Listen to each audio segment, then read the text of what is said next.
Rata-rata orang yang udah jatuh ke bawah, gak ada jalan, mau ke atas mas, itu naiknya sampai astagfirullah. Jadi ciri-cirinya kalau kamu ketemu sama laki-laki di masa depan, kalau dia tidak menjadi orang yang provider sama kamu, berarti bukan kamu orangnya. Energi itu mengeluarkan frekuensi. Frekuensi ini yang sama akan saling tarik-menarik. Dari siapapun yang ada di sekitaran kamu sekarang adalah pancaran dari energi yang kamu keluarkan di dalam tubuh kamu, dari dalam tubuh kamu, kayak gitu. Kalau kamu mau mencari jodoh, misalnya nih, kamu udah siap menikah, kamu ucapkan kepada Allah, ya Allah, aku sudah siap menerima kedatangan jodohku. Itu yang pertama, ya, sudah ngomong ke Allah gitu. Terus yang kedua, kalau menurut saya, bisnis MBG ini adalah bisnis yang terorganisir. Ya, memang sudah di print siapa yang dapat ya, yang dapat kayak gitu. Bisnis yang dimonopoli, ini termasuk sih mas, bisnis yang dimonopoli, karena monopolinya adalah mereka-mereka yang berkecimpung di dunia pemerintahan.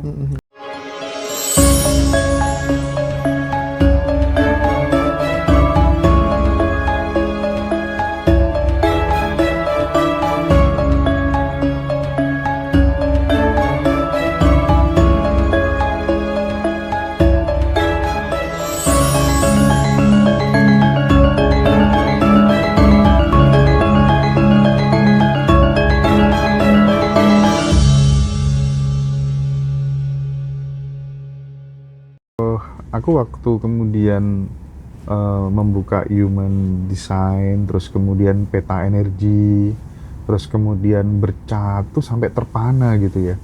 Oh, pantes ya. Aku aktivitasnya seperti ini gitu. Ternyata memang sesuai tanggal lahir dan lain sebagainya. Ya jalannya kayak gini gitu. Seperti Karoma yang soal telapak tangan dan lain sebagainya tadi gitu. Dan teman-teman kalau misalnya bingung gitu ya, aku talentnya di mana, apa anak-anakku bakatnya di mana gitu. Di Ngaji Roso itu udah lengkap semuanya. Iya betul. Mau teman-teman yang mau mahal dan sangat lengkap tuh ada bercat namanya sama Mbak Mona. Kalau mau yang murah yang 200.000 sama Ci Ien, peta energi yang telapak tangan tadi. Jadi itu harus ada nama, tanggal lahir, jam lahir sama foto kedua telapak tangan kita. Itu nanti Ci Ien. Karoma juga pernah kayak gitu. Dan akhirnya relate kan dengan relate, ya bener juga ya bener, gitu. Mas. Saya naik banget ketika saya berkecimpung di dunia sosial.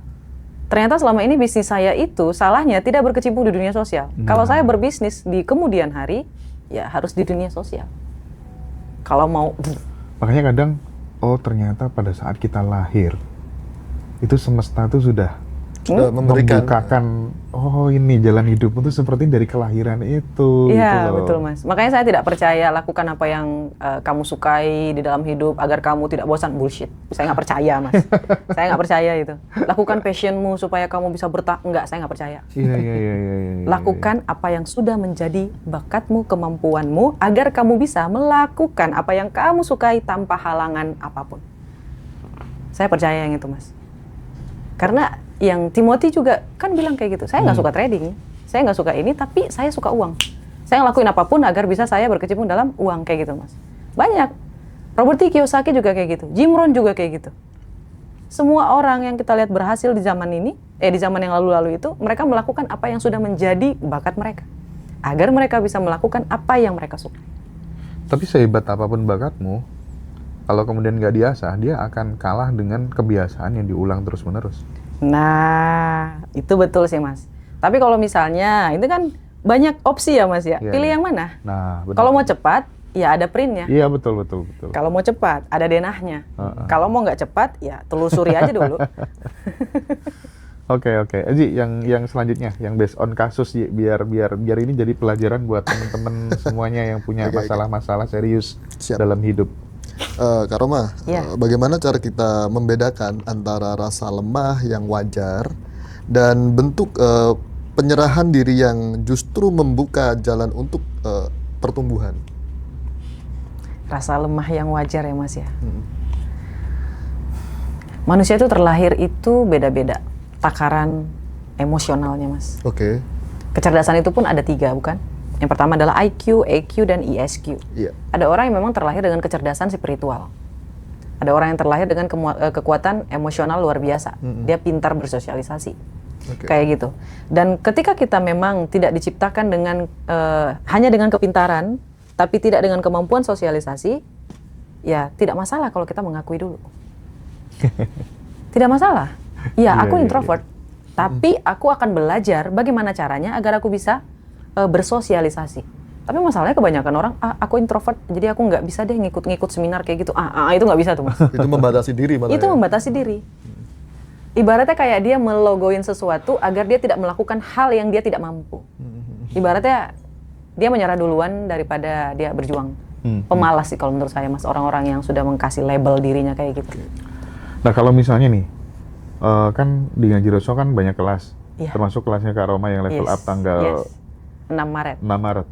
Gimana kalau misalnya usia ibu itu, usia bapak itu, usia om itu, dia udah 55 tahun, dia udah 58 tahun, muncul kan benak dalam pikiran, mana mungkin itu kan cocok buat yang muda-muda, aku sudah 55 tahun kayak gini gitu. Dan ada nggak sih cerita-cerita sukses yang dimulai dari atas umur 50 tahun kayak ada, gitu, Mas. misalnya kayak siapa tuh namanya pendiri KFC itu? Iya, dan lain sebagainya. John Sanders. Iya, Kolonel Alex. Kolonel tuh, iya, Sanders. Iya. Itu dia salah satunya. Terakhir saya baca biografinya tuh, Mas, ya, dia mau bunuh diri tuh. Nah ketika dia mau bunuh diri, dia ngerasa kayak tiba-tiba ada ide gitu loh, Mas. Enak kali ya kalau ayam dikasih ke tepung atau gimana. Serius, Mas, dia udah mau bunuh diri, terus tiba-tiba kepikiran ide ini, terus dia catat, dia uji coba, Mas. Iya. Alih-alih dia mau bunuh diri, karena saking penasarannya sama ayam dan tepung. Iya, pikirannya ini gitu loh, Mas. Dia coba, dia tawarin ke 1000 restoran. Akhirnya diterima di restoran yang ke 1001. Iya. Jadi kalau misalnya bapak-bapak atau ibu-ibu sudah berumur, terus berpikir, aku kan sudah uzur ya, ngapain lagi mikirin dunia. Kita kan nggak cuma mikirin dunia ya. Kan kelas ini kan tujuannya untuk bikin kita bahagia, punya teman, punya pemikiran yang lebih baik. Kita udah nggak fokus. Kalau misalnya bapak ibu tidak fokus kepada harta benda apa segala macam, ya tidak masalah. Kita fokus untuk berteman, bersosialisasi, membagi ilmu, kayak gitu loh, Mas Hendra. Iya. Lebih kepada rasa nyaman nggak sih, Mas? Tapi kita juga sering kan diberi dogma, Mas Hendra, apalagi masyarakat Jawa ya. Kita selalu dijejali gini, ketika umurmu sudah 35 ke atas dan kamu belum bisa mendapatkan apa yang kamu inginkan alias kaya, ya wes takaranmu segitu. Nah akhirnya kan kita sudah, kalau yang sudah menerima doktrin itu ya wes, aku ya wes segini tok, nggak bisa grow up lagi gitu. Itu perkataan siapa ya? Ada di Jawa, bahkan guru ngajiku sempat bilang kayak gitu loh, Mas. Itu kayaknya cerminan dari dirinya sendiri nggak sih, Mas? Jadi menurutku mending gitu deh, seperti yang disampaikan Kak Roma. Jadi pada saat ada orang ngomong kayak gitu, ya kita terinspirasi dari ini aja lah. Komputer tercanggih pun, handphone tercanggih pun, itu kayaknya dibikin cara kerjanya seperti cara kerja pikiran manusia gitu. Aku yakin itu. Karena itu menurutku logika yang paling masuk akal gitu. Jadi sistem kerjanya komputer yang paling canggih itu niru kecanggihan yang ada dalam dirinya manusia, pikiran manusia gitu. Makanya ketika ada orang ngomong kayak gitu, kalau usiamu 35 tahun udah nggak bisa naik ke level ya, itu berarti rezekimu takaran. Ya udah kita ini, ya udah itu buat kamu aja. Kalau buat aku enggak gitu. Jangan di enter yang kayak gitu. Kita ngenternya yang positif-positif aja kali ya. Betul. Ini kan penting untuk dibedah kali ini biar teman-teman tidak terpaku dengan kalimat itu, akhirnya menjadi sugesti yang melekat pada dirinya. Ya wes, takaranku segini, ngapain aku susah-susah kan gitu akhirnya. Nah yang repot kan kalau kayak gitu di enter. Aduh. Diaminkan. Astagfirullah. Iya kan? Diterima kan dengan sadar. Kalau kamu habis nabrak kucing, wow, gimana? Mesti kan hidupmu akan sial gitu kan? Habis ini kan sial gitu. Nah kalau itu di enter, ya jadi bahaya, sial beneran gitu. Sementara di tradisi lain mau dapat rezeki, kan mending kita pakai yang begitu-begitu aja gitu. Kalau aku nabrak kucing, daripada aku yang jatuh, tak tabrak kucingnya, ngapain? Logikanya kan gitu. Akhirnya kan aku yang selamat, kucingnya yang sial kan gitu. Aku sekarang pengen masuk ke ini deh. Misalnya ada seorang ibu, karena tadi sempat dibahas sama Kak Roma. Jadi aku coba pengen menghadirkan kasus yang real aja gitu. Seorang ibu ini merasa kelelahan merawat anak. Nah, justru pada saat dia bilang, ya Allah, aku lemah. Itu justru si ibu tuh menemukan sebuah kekuatan yang baru gitu. Pada saat mengakui tadi gitu. Nah, apa yang bisa kita ambil? Moral story dari cerita singkat ini apa kira-kira? Ini baby blues ya, Mas ya. Masya Allah. Aku karena belum melahirkan ya, Mas ya. Aku nggak akan menjadi orang yang menggurui ya, Mas ya. Karena aku tidak merasakan apa yang ibu itu rasakan. Tapi ketika dia mengakui, Di situ dia mendapatkan kekuatan, Mas. Hmm. Jadi Allah itu bakalan memberikan jalan keluar bagi siapapun yang mengakui atau meminta jalan keluar. Mengakui kelemahannya, dikasih jalan keluar. Dikasih kekuatan, dikasih kesabaran. Jadi ibaratnya kayak dia ngeluarin energi negatifnya, diisi dengan energi positif. Dia mengakui, kan tenang, Mas. Dikeluarin, outputnya ada. Dan dia udah ikhlas, Mas. Oke. Ini ibarat kayak langkah untuk mencintai diri sendiri, menerima diri. Menerima diri dari A sampai Z. Kemarin saya menerima, ya udah saya menerima bahwa di dalam takdir saya itu ada yang menjadi ojol. Aku nikmati dulu jadi ojol ini sampai di mana Allah bilang aku selesai di ojol dan aku langsung pergi Cukup kemana gitu ya. Iya, Mas.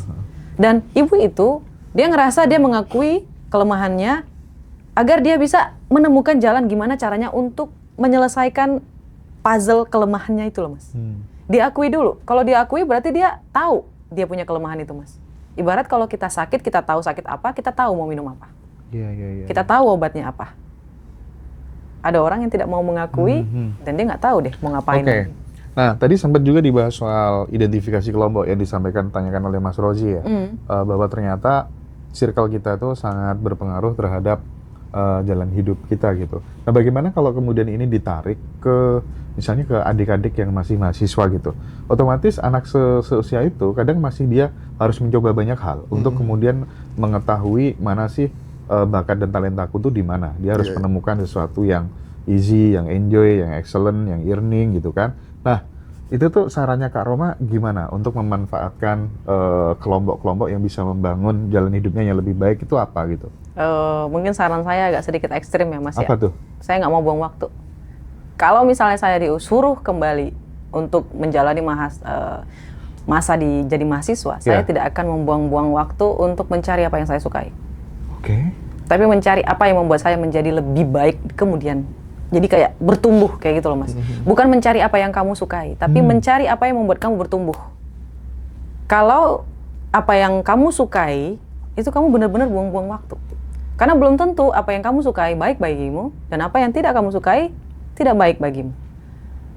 Andai buku yang saya temukan, Mas, yang e-book peta pikiran, kamu bisa lihat link di bio aku, di situ ada. Untuk mahasiswa apalagi itu bagus banget, kamu nggak buang-buang waktu 10 tahun, 15 tahun, 5 tahun, hanya untuk mencari tahu apa sih kejeniusan kamu tuh. Ada rumusnya, Mas. Oke. 2TS dikali 2S. Ada itu rumusnya, menjadi pemenang MP, kayak gitu.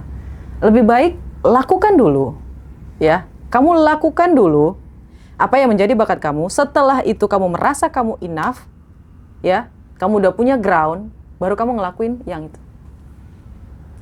Menantang atau apapun yang kamu sukai. Ibaratnya dia udah nyampe garis finish, Mas. Baru dia mikir lagi, wah, garis finishnya mana lagi nih yang mau saya ambil. Kayak gitu loh, Mas. Jadi nggak belenger ke sana kemari gitu loh, Mas. Kayak buang-buang waktu, kayak gitu loh, Mas. Itulah kenapa orang luar negeri, mereka jauh lebih sukses cepat daripada kebanyakan kita.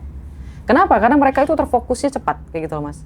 Kayak orang Korea, orang Cina, mereka itu sudah terarah semua. Kamu harus ngapain, kamu mau ngambil apa, kamu mau apa, titiknya udah pas. Nah, setelah mereka selesai, berhasil, udah dapat kerjaan, udah dapat ini, mereka mengganti profesi mereka. Ibaratnya udah secure dulu.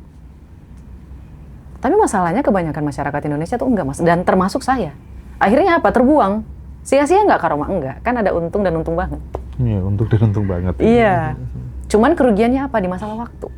Waktu udah nggak bisa dibeli. Mau sekaya apapun manusia nggak bisa beli waktu. Itu sih pendapat saya ya, Mas. Iya. Bukan katanya Koendro, ya kan? Andai kata kemudian dia bisa balik lagi ke usia 20 tahun itu, berapapun harta aku akan kukasihkan ke kamu gitu.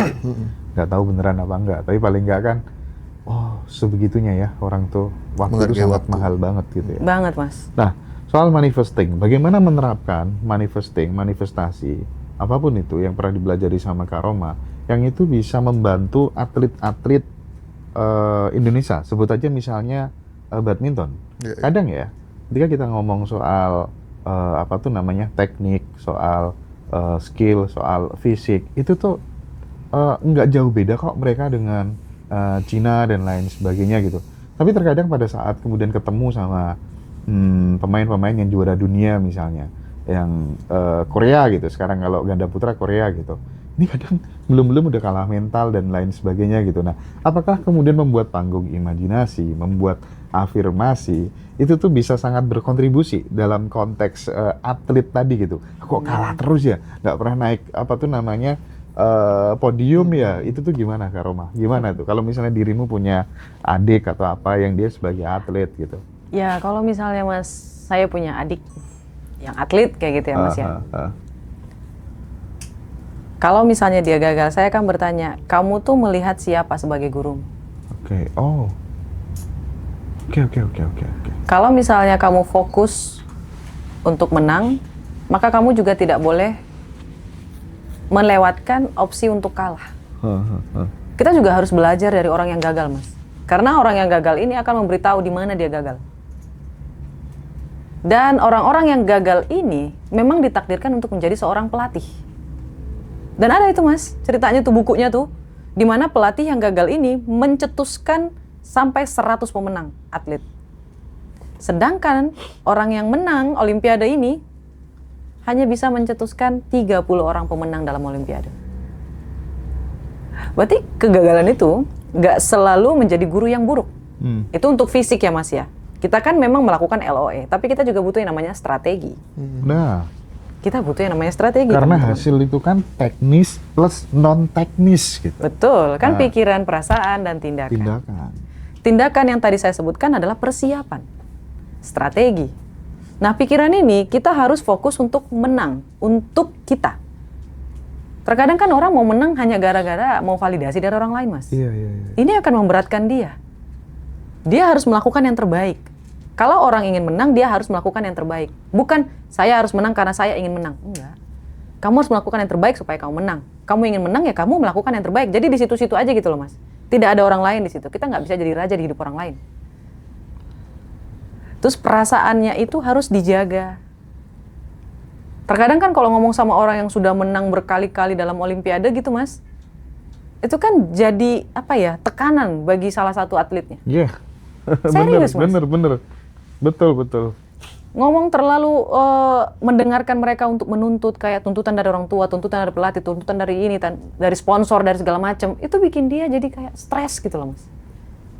Dan kamu harus punya ciri khas kamu sendiri, harus jadi orang yang unik, agar ini bisa tertutup dan tidak masuk ke dalam kepala kamu. Iya. Tapi aku setuju banget deh. Kalau teman-teman yang mungkin badminton lovers gitu kan tahu yang namanya Viktor Axelsen gitu. Yeah. Jadi kenapa dia bisa sekarang dia jarang tanding sih karena cedera dan lain sebagainya. Tapi dia ranking 1 dunia tuh lama banget dan prestasinya luar biasa. Mau All England, mau apapun dia selalu juara. Ternyata dia dulu motivator. Oh, alah. Jadi kalau urusan mental, raja mental Viktor Axelsen. Masya Nah Allah.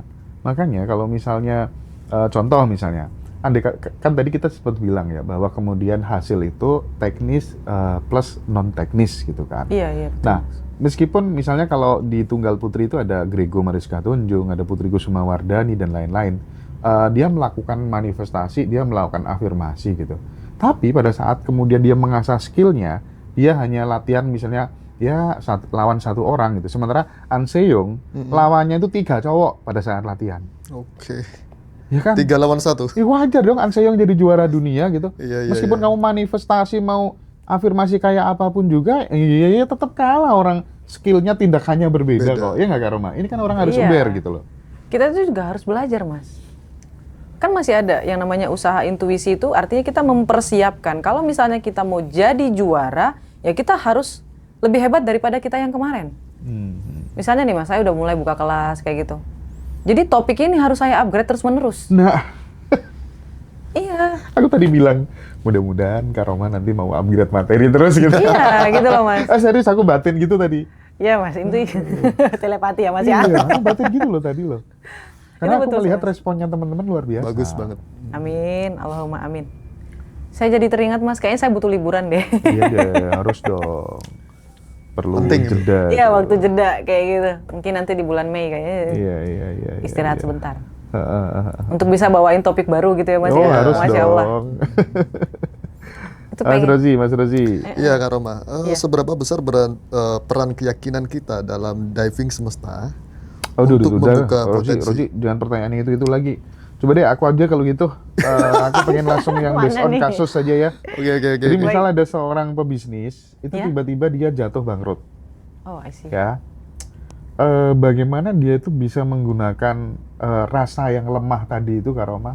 Atau solusinya bagaimana sih? Misalnya dia lagi bener-bener bangkrut, supaya ada titik balik untuk membangun bisnis baru yang berkelanjutan, tapi yang based on usaha intuisi aja dulu. Apa gitu, pertama kali apa yang harus dilakukan gitu? Yang pakai intuisi aja dulu. Misalnya dirimu nih, usaha lagi bener-bener bangkrut, dek ke bawah gitu. Pertama kali yang dilakukan tuh apa? Supaya nggak kehilangan harapan dan bunuh diri. Oh my God, ini pertanyaan dalam banget ya Mas ya. Ngeri ini. Let me think about it. Kalau saya lempar ke diri saya, segalanya, saya udah punya peta printnya Mas. Oke. Jadi kalau misalnya gimana ya? Saya orangnya optimis parah sih Mas. Dan takutnya ketika saya menjawab dengan gaya saya. Nggak apa-apa dong. Oh jadi gini. Lebih nature kalau gaya Kak Roma. Iya betul. Nanti ini pertanyaan terakhir dari saya. Habis ini pertanyaan dari teman-teman ya. Silakan teman-teman yang mau konsultasi nanti aku kasih panggung, aku fasilitasi ya. Masya Silakan. Allah, tabarakallah. Sebentar ya Mas ya. Ini Yuk. agak sedikit berat nih ditanya. Jadi mentor saya itu pernah mengalami hal yang sama yang Bapak yang tadi. Gagal, rugi sampai puluhan miliar. Terus yang beliau lakukan pertama kali adalah merenungi diri dulu. Menerima diri dulu. Menerima diri, mengakui kesalahan dulu. Benar-benar direnungkan, dituangkan rasa sedihnya. Biar nggak penuh sampai ke ujung kepala, ke ubun-ubun. Itu dituangkan benar-benar dalam waktu yang sunyi gitu loh Mas. Lalu setelahnya adalah pertanyaan, apakah aku selamanya ada di titik ini? Oh. Ini hanya fase. Ya, Kalau ya, aku ya, sampai kehilangan sampai puluhan miliar kayak gini, berarti Allah mau kasih aku ratusan bahkan sampai triliun. Itu harus diafirmasi terus Mas. Karena Allah itu sesuai dengan prasangka hambanya. Itu yang nomor 2. Yang pertama menerima, mengakui. Yang kedua adalah mulai melakukan pengisian ulang. Kan udah kosong nih Mas. Diisi ulang dengan pikiran itu. Ini pasti akan ada jalannya.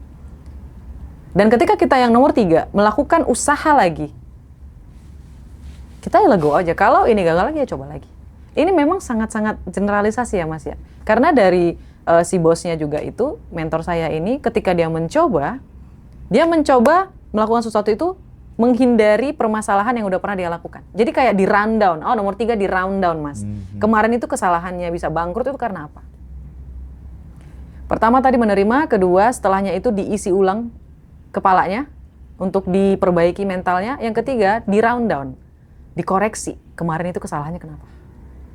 Agar tidak melakukan kesalahan yang sama. Kayak gitu Mas. Dan yang keempat, itu coba lagi. Memang gak gampang Mas. Iya. Tapi masalahnya, orang-orang yang mengalami pilot kayak gini, memang sudah dijanjiin sama Allah yang jauh lebih luar biasa. Iya. Rata-rata orang yang udah jatuh ke bawah, gak ada jalan, mau ke atas Mas, itu naiknya sampai astagfirullah. Nggak penting sih jatuhnya berapa kali, yang terpenting adalah mantulnya bisa lebih tinggi apa enggak. Biasanya ini kan kayaknya sudah sangat-sangat mampus gitu ke bawah, udah mentok gitu loh Mas. Jadi nggak ada pilihan lain sampai dia naik ke atas. Mantulnya itu. Kalau udah mentok, ada ciri-cirinya kok Mas. Kalau sampai udah benar-benar sampai rasa mau bunuh diri Mas, itu udah mentok itu udah. Ini dia mau mantul apa enggak? The power of mantul itu ya, seperti yang terjadi di Singapura kan. Pada saat kemudian dulu Singapura belum seperti saat ini, banyak orang mati karena sakit ya, negara penuh sampah ya, rumah pada gitu orang banyak yang pengangguran gitu kan. Lee Kuan Yew tiba-tiba kirimkan postcard ke setiap rumah. Ini gambaran peta Singapura di masa yang akan datang. Ada gedung-gedung di Amerika, di Eropa yang besar-besar, taman yang indah, rumah sakit yang rapi, megah gitu kan. Akhirnya Lee Kuan Yew 5 tahun setelah Lee Kuan Yew lengser kan, pesta kembang api luar biasa, we arrive gitu ya, terhadap mimpi yang dibangun orang se-Singapura gitu. Nah masalahnya kita punya nggak fondasi mimpi sekuat itu gitu. Iya, itu yang jadi Itu kan dia di rundown Mas. Ya. Di rundown sama dia. Singapura ini salahnya di mana? Itu memang harus Mas. Ya. Kalau kita gagal itu jangan merenungi gagalnya aja. Kita harus tahu, kita harus mengakui salah aku di mana. Besok-besok aku apa yang harus nggak aku lakuin, tujuannya mau seperti apa. Diperbaharui lagi tujuannya kayak gitu. Oke, jadi tadi ada yang menarik tuh pada saat kemudian menghadapi kegagalan itu. Setelah ini teman-teman boleh ya tanya-tanya, silakan. Akan aku tanyakan sama Kak Roma. Aku ada nasihat yang paling bagus. Ini nggak tahu ya, ini mohon maaf ya teman-teman ya, ini yang non Muslim. Ini cerita dari Nabi siapa gitu. Terus suatu hari ketemu sama seorang pemahat yang sangat legendaris gitu ya. Pemahat. Terus kemudian si Nabi itu nggak tahu ini Nabi itu siapa ya. Pokoknya ini cerita yang aku dapat di pesantren dulu lah.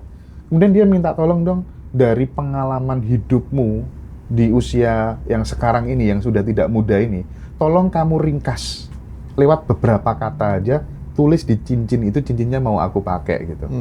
Ternyata ditulis dengan 3 kata, semua akan berlalu gitu. Masya Allah. Jadi mau sedih ya akan berlalu, Mau senang mau pun. bahagia juga akan berlalu gitu ya. Dan itu kan yang membuat kita ya udah biasa-biasa aja, nggak usah terlalu takut, nggak usah terlalu ini kan. Dan orang yang udah pilot itu Mas, jangan takut deh. Kita udah punya printnya. Kita udah punya itunya loh. Semoga Allah memudahkan. Ibaratnya kayak sudah pernah ngalamin dapat uang miliaran gitu loh Mas. Dia udah tahu caranya gitu loh Mas.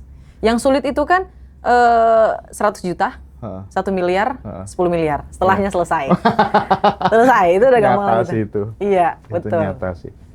Ya, jadi 100 juta pertama tuh memang ngos-ngosan sih. Aduh, luar biasa Mas. Oke, banyak yang tanya nih, kelasnya kapan? Kelasnya tanggal 6 Maret, Kak. Itu udah ada nomornya ya. Udah tertera di situ di layar. Terus ada yang tanya gini, Bib. Habib kayak yang bagian bacakan pertanyaan teman-teman deh ya. Mohon dipahamkan lagi dong Kak Roma, cara menerima diri ketika anak berulang kali jual motor ketika ribut sama orang tua. Nah, Ini kasus baru. Ini ada masalah nih kayaknya Mas. Kalau misalnya kita lihat lagi nih, harusnya ibunya ada di sini, jadi saya bisa nanya berkali-kali. Karena kan kita harus lihat dalam 2 POV Mas. Iya, Kita nggak bisa ngejudge Sepihak ya. anaknya kayak gitu. Harus Siapa? berimbang ya. Ya, karena takutnya kita ngejudge anaknya buruk, ternyata di balik itu ada suatu tindakan yang membuat dia, memacu dia, memicu dia melakukan hal tersebut. Benar. Dan ini berulang-ulang, artinya memang ada suatu masalah di sini Mas. Pertama, anaknya, apakah anaknya ini punya kecenderungan ke obat-obatan? Nah kan, dalam Mas. Iya. Apakah punya kecenderungan ke obat-obatan? Atau berteman dengan orang yang salah? Atau cenderung ke bermain judi? Dan kalau misalnya memang ada, kita sebagai orang tua ya harus tegas. Sesayang apapun kita sama anak kita harus memasukkan dia. Kalau misalnya dia cenderung ke obat-obatan, tolong masukkan dia ke barak. Bukan, maksudnya ke memang yang untuk rehabilitasi kayak gitu. Kalau dia cenderung ke slot juga masukin ke rehabilitasi. Itu yang namanya cinta sesungguhnya. Bukan malah didiamkan. Itu kan didiamin kayak gitu sampai berulang 2 kali, ya berarti gimana ya Mas ya? Iya. Oke. Itu ya Bu ya. Selanjutnya, Kak Roma kasih tips dong agar FB Pro followers bertambah banyak dan cepat agar mendapatkan dolar. Sebelum Kak Roma menjawab, aku kasih sedikit saran deh ya. Kalau misalnya teman-teman hanya FB Pro goyang-goyang, terus kemudian makan apa, ditaruh di, udah jangan terusin, udah percaya sama aku. Gitu ya.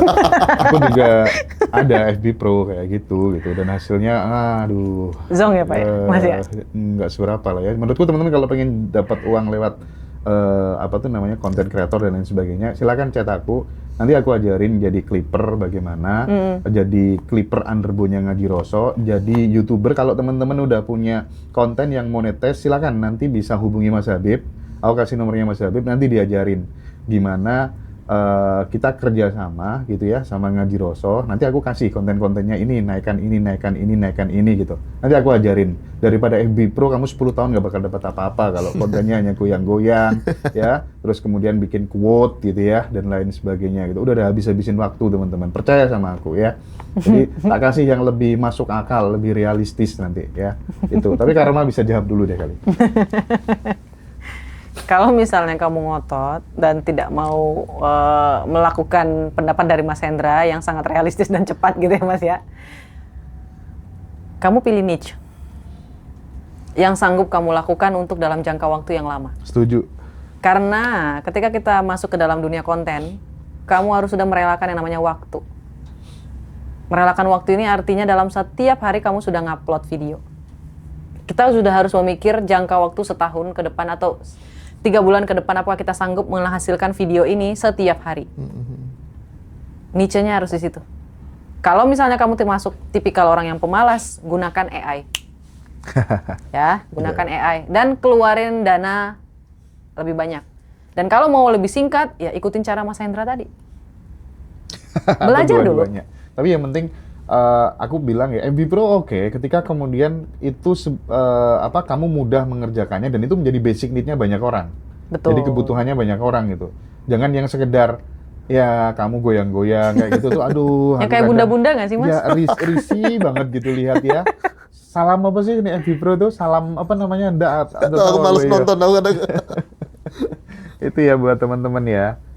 Mbak Roma, kalau kita cinta cowok, tapi ngerasa jadi mesin ATM, gimana cara mengikhlaskan uang yang sudah lepas? Itu satu. Kemudian ada yang udah masuk di catatanku. Aku inget ini, mumpung ketemu Kak Roma. Ini memang spesial ditujukan kepada Kak Roma. Kak Roma, kalau misalnya aku ini adalah seorang istri yang punya suami, tapi suamiku itu suka sesama jenis, aku harus bagaimana? Yang pertama dulu guys, dijawab. Yang menjadi mesin ATM-nya cowok tadi lo guys. Oke. Gini loh, ada beberapa yang aku pengen sampaikan ke kamu ya poinnya. Yang pertama, dia nggak cinta sama kamu. Laki-laki itu terlahir dengan rasa provider. Bener. Oke? Kalau kamu tidak di provider berarti you are not the one. Kamu bukan orang yang dia cintai. Laki-laki itu akan menjadi seorang provider ketika memang kamu adalah orangnya. Jadi ciri-cirinya kalau kamu ketemu sama laki-laki di masa depan, kalau dia tidak menjadi orang yang provider sama kamu, berarti bukan kamu orangnya. Itu aku banget kali. Aku kalau mencintai seseorang, aku nggak mau dia dibahagiakan siapa-siapa gitu. Emang dari situ, ngaku nggak Mas? Nih, yang cowok-cowok, kalau memang dia suka, dia akan melakukan apapun. Apapun. Se-provider itu laki-laki itu loh sebenarnya. Tapi kalau misalnya dia sampai jadi makondo sama kamu, berarti memang kamu bukan, you are not the one. Itu satu, ya ini diingat, oke? Yang kedua, mengikhlaskan uangnya. Ya sudah, kan kamu orang kaya. Afirmasi lagi. Afirmasi lagi. Biasanya orang yang meminta, yang tangannya di bawah jauh lebih sedikit daripada orang yang di atas. Kayak gitu. Nggak apa-apa, ikhlasin aja semuanya. Nanti Allah ganti berkali-kali lipat. Oke. Nah, sekarang pertanyaan kedua, Mbak. Oke, pertanyaan yang kedua itu yang itu ya Mas ya? Iya. Aduh ya Allah ya Rabbi, ini sangat-sangat sakit ini. Bukan sakit si cowoknya ya Mas ya, tapi lebih sakit ke perasaan si ceweknya. Betul. Pertama kayak gini ya Mas ya, saya ngeliat point of view-nya kedua-duanya ya Mas. Pertama, ketika laki-laki ini menikah mungkin ada 2 hal yang menjadi opsi. Pertama, memang dia ingin berubah Mas. Dia ingin berubah sebenarnya. Tapi dia goyah. Tidak mampu. Ini cobaan luar biasa Mas. Apalagi laki-laki itu lahir dengan kebutuhan seksual lebih tinggi daripada seorang wanita.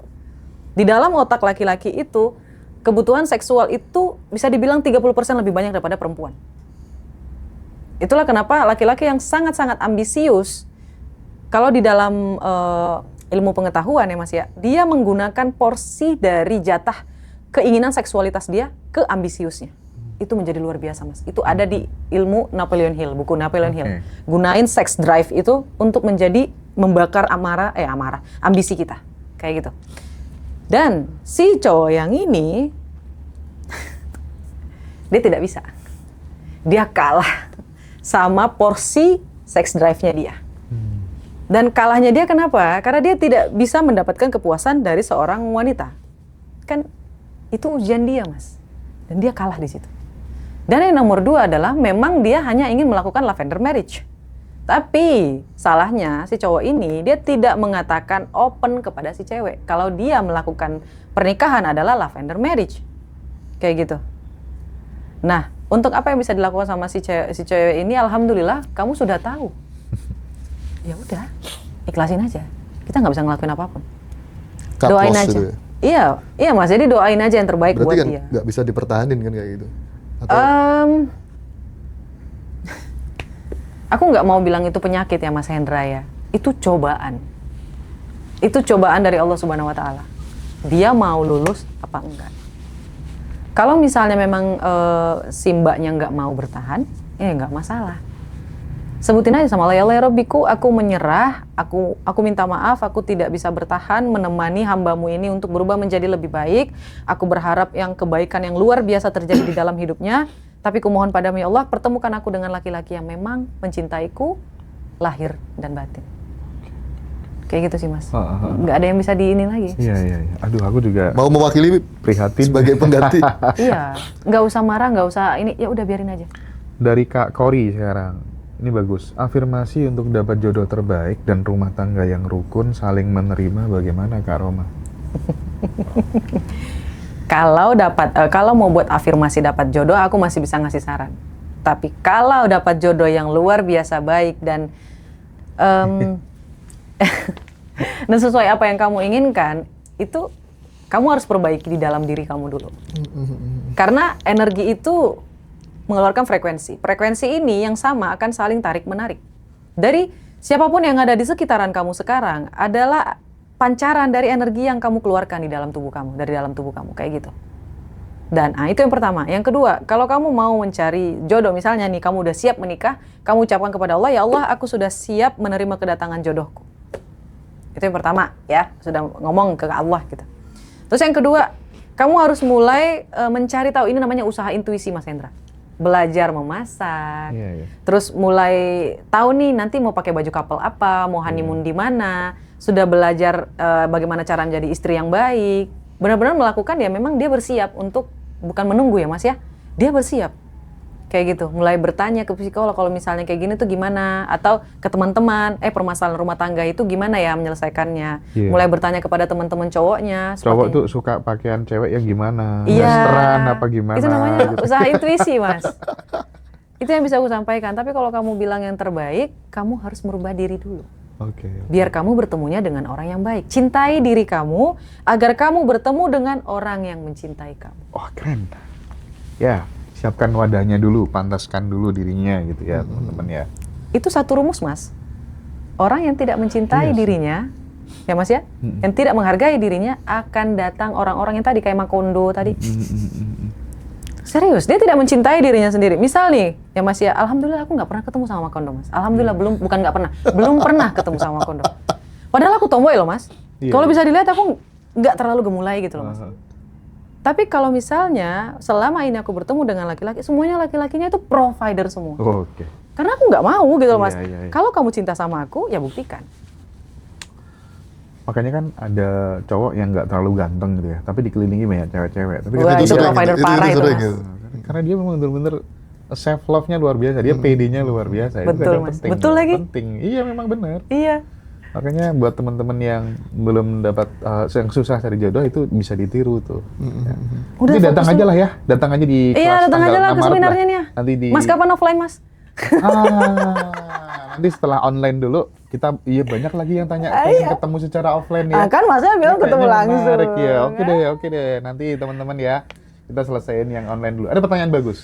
Apa tuh Mas? Ini mungkin akan relate dengan banyak sahabat-sahabat yang punya usaha dan lain sebagainya gitu. Kak Roma, Iya. Ini dari Mbak Sundari. Kak Roma, saya punya banyak karyawan. Setelah karyawannya itu diajari gitu tentang usahanya, bisnisnya gitu ya, kan jadi pinter nih.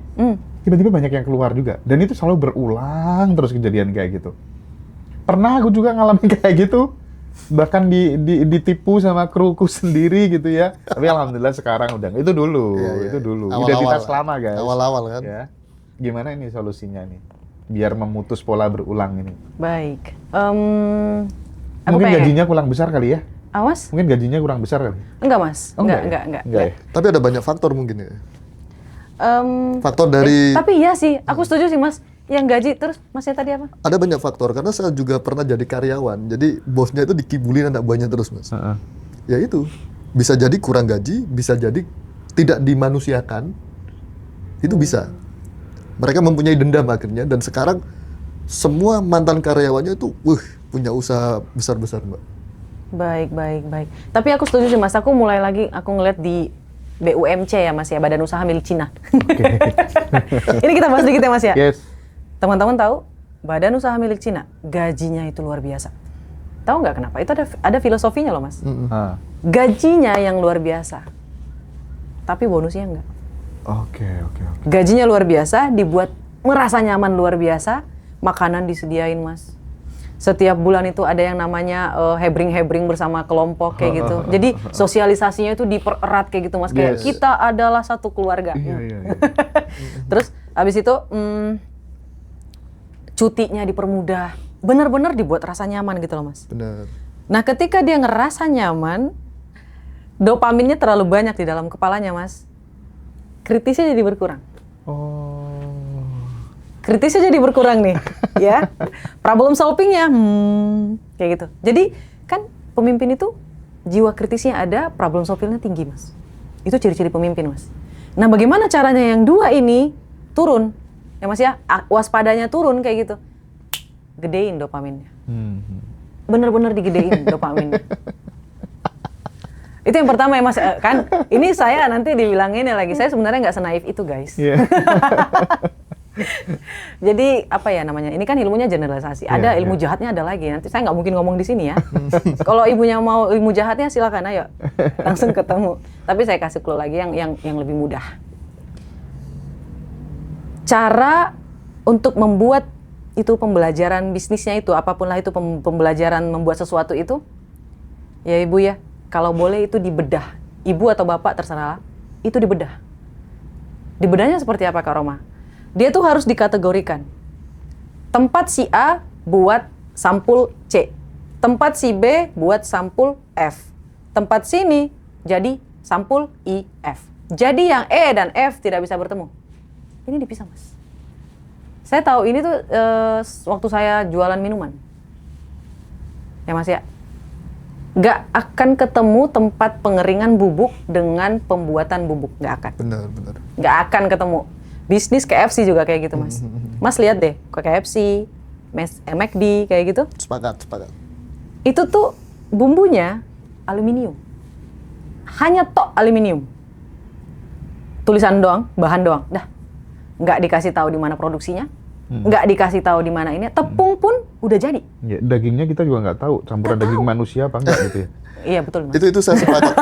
Waktu saya masih jadi karyawan di sebuah F&B di Surabaya. Iya. Akhirnya pertama problem banyak Mas. Ada manajemen konflik di sana juga. Terus problem antara orang depan dan belakang pasti. Nah, solusi terakhir kita diskusi dengan manajer. Ternyata solusinya kita harus punya yang namanya general kitchen. Betul. Jadi nggak dicampur. Kita bikin di tempat yang berbeda. Jadi mereka nggak tahu. Kita mau ngeracik apapun nggak tahu. Itu saya saksikan sendiri. Iya, jangan di satu dapur Mas. Itu Bapak Ibu jangan di satu dapur, nggak boleh. Oke. Kalau mau lebih rinci, ayo ikut ininya private, sesi private. Iya. Silakan yang mau private sama Kak Roma, monggo. Nah, ini teman-teman, Bu Asmaul sama Nisa Bara, pertanyaannya aku rangkum jadi satu ya. Cara mencintai diri sendiri dan cara memaafkan diri sendiri gitu. Padahal harusnya teman-teman di Ngaji Roso, pertanyaan-pertanyaan kayak gini tuh cukup tanyakan ke ChatGPT udah bisa dijawab gitu ya. Tapi nggak apa-apa lah ya, mungkin lebih puas kalau Kak Roma yang jawab gitu. Baik. Saya promosi dikit nggak apa-apa ya? Iya. 3 hari lagi insya Allah aku akan mengeluarkan, karena saking aku pusingnya mendengarkan pertanyaan yang dasar ini Mas. Aku ngerasa kayak salahnya di mana? Kenapa pertanyaan ini selalu berulang-ulang gitu loh Mas? Padahal saya udah bikin videonya panjang lebar banyak dimanapun, udah berseliweran kayak gitu Mas.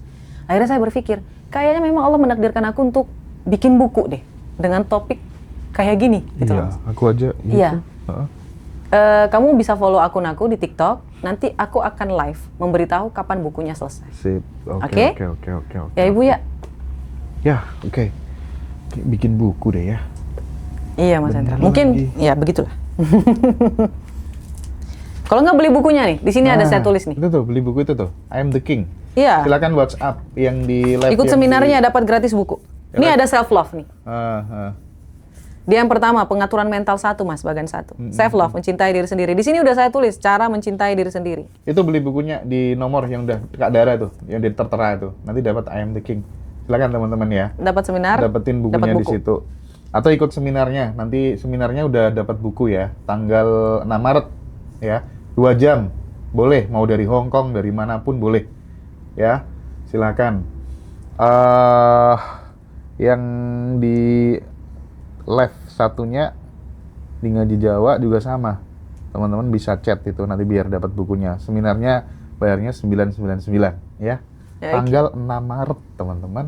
Silahkan join. Seminarnya Zoom. Offline-nya belum, ya.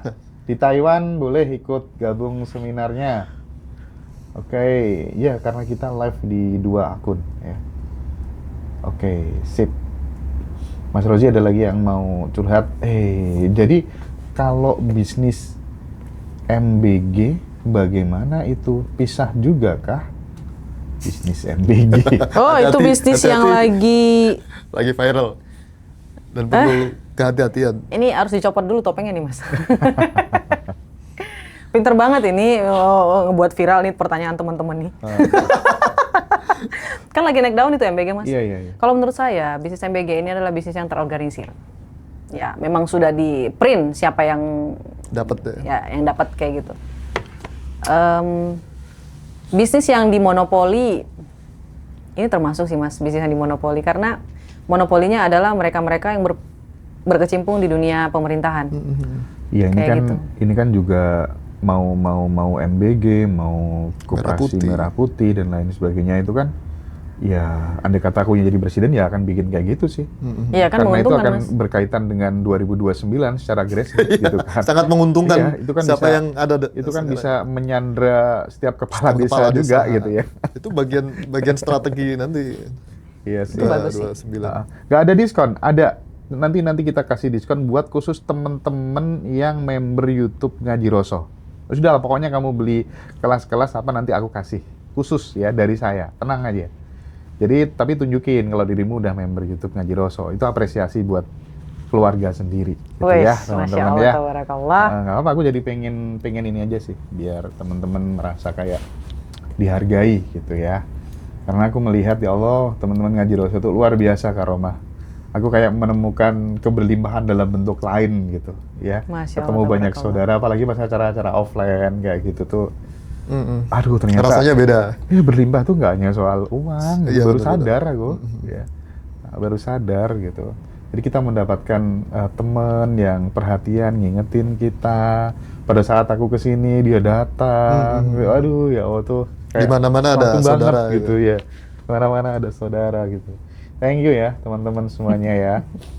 Aku mau belajar jadi clipper beneran. Oke, nanti WA Mas Habib ya. Nanti videonya Kak Roma jadiin clipper, ada TVB jadiin clipper. Pokoknya diajarin nanti. Gabung di grupnya Mas Habib. Mas Habib udah bikin grup. Dan buat sahabat yang pengen ikut saluran WhatsApp Ngaji Roso, silakan juga. Nanti bisa kontak Mas Habib. Atau chat nomor admin. Nanti biar tahu kapan ada live dan lain sebagainya gitu ya. Dan info-info penting nanti di saluran WhatsApp-nya Ngaji Roso. Pokoknya kita pengen menjembatani teman-teman semuanya lah ya, biar jadi lebih baik. Ada lagi nggak, Bi? Rozi, Oh, apa dari mungkin saya. yang perlu ditanyakan tentang Kak Roma itu? Kan kamu enak banget ya, semua orang ngomong ya, Ha-ha. Kak Roma tuh sekolahnya di mana ya? Sekolah public speaking-nya gitu banyak ya? yang nanya karena suggest-nya itu kena banget itu loh, Mas. Oh, Masya Allah. Serius banyak teman-teman yang nanyain, baik dari komen-komen di Ngaji Roso, bahkan di pas kapan kita ketemu teman-teman di Surabaya, di Jawa Timur tuh banyak yang nanya dan Baik. nanyain kapan ke Surabaya itu loh. Iya. Bikin kelas. Banyak yang nanya nih. Dari Surabaya, apalagi dari Bandung apalagi. Berarti Jadi kita offline nanti muter ya? boleh. Muter ya? Roadshow. Saya bahagia untuk diajak berkembang. Yes. Jadi buat teman-teman, saya pengen bilang, sebelum saya menjadi Roma yang bisa public speaking, saya adalah orang yang paling dihinakan dulu sama dosen saya sendiri. Oh iya? Ya, Kenapa nasibmu sama dengan nasibku? Masya Boleh Allah. diceritain. Aku boleh cerita, Mas? Boleh. Izin ya, Mas ya. Jadi kala itu aku menjadi ketua pameran karena jurusan aku adalah jurusan seni rupa. Sebelum kita lulus, kita harus mengadakan yang namanya pameran. Iya. Saking aku sukanya sama uang, aku membawakan tentang apa itu menabung, kayak gitu loh, Mas. Ada tuh animasinya. Jadi bisa dibilang sebenarnya ya begitulah ya, nggak usah di skip aja. Terus kala itu saya membawakan apa sih namanya prakata di depan para dosen gitu loh, Mas. Nah, karena semuanya saya yang handle, saya sampai lupa minta sama sekretaris untuk membuat itu. Membuat prakata kayak gitu loh, Mas. Iya. Harusnya kan memang saya ya, Mas ya. Cuman karena memang semua saya yang handle kayak kala itu, saya sampai lupa. Kalau saya harus membuat prakata untuk para dosen. Jadilah saya ngangengong, Mas. Oh iya. Saya nggak iya, mampu iya. untuk ngomong. Saya gelagapan. Sampai ketika selesai dalam acara itu, dosen ini datang kayak gini. Ngomong dengan sinisnya ya Mas ya. Kamu itu gimana sih? Gak ada persiapan, bikin malu aja. Gitu Mas. Terus saya berpikir dalam hati, lihat aja ya nanti, aku bakalan jadi orang dengan public speaking yang luar biasa. Tunggu. Oh jadi, iya bener juga ya. Itu malu banget loh Mas.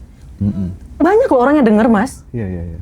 Malunya itu bukan karena apa, kayak malu aku nggak bisa bertanggung jawab gitu loh Mas. Kenapa pada saat perpisahan dia ngomong kayak gitu Mas?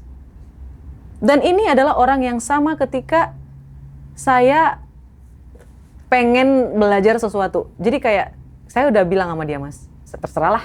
Ini juga dosen saya ini termasuk ketua, salah satu ketua di Wonderful Indonesia. Oh, luar biasa memang dosen saya ini. Ini orang hebat nih dosen saya ini. Nonton jangan-jangan. Ya, nggak apa-apa. Halo Ibu.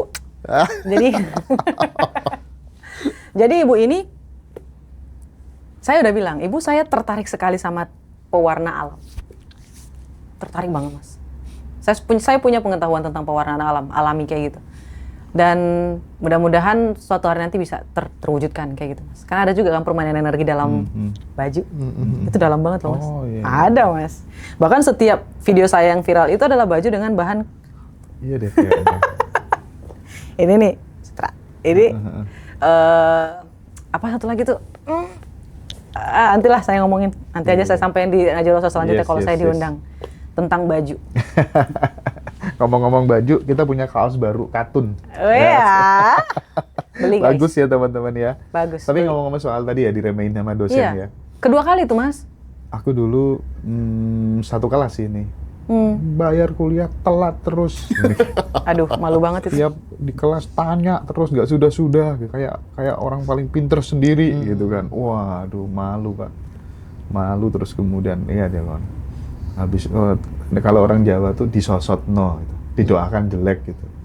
Oh tiba-tiba langsung kena jantung gitu ya. Jarak berapa hari gitu ya. Tapi nggak sampai mati sih. Nggak sampai mati. Tapi dari situ kemudian aku lihat ya. Kamu ngeremehin aku kayak gini ya. Aku tuh kan di kampus dikenal sebagai orang yang paling membangkang sama paling rektorat kritis ya. lah, paling kritis. Membangkang sama rektorat ya.